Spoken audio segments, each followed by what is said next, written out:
Друзья, всем привет! У меня тут сегодня снова происходит дробильный процесс. На улице мороз, поэтому у меня вот такая теплая шапка.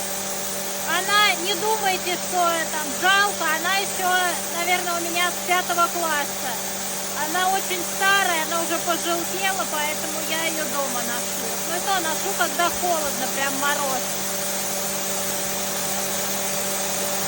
Значит, здесь у нас ведро ячменя. Ячмень надо смолоть. И ведро пшеницы. Короче, смесь и того, и того.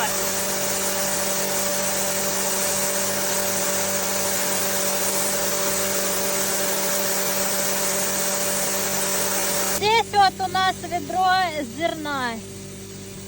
А здесь, как видите, ячмень.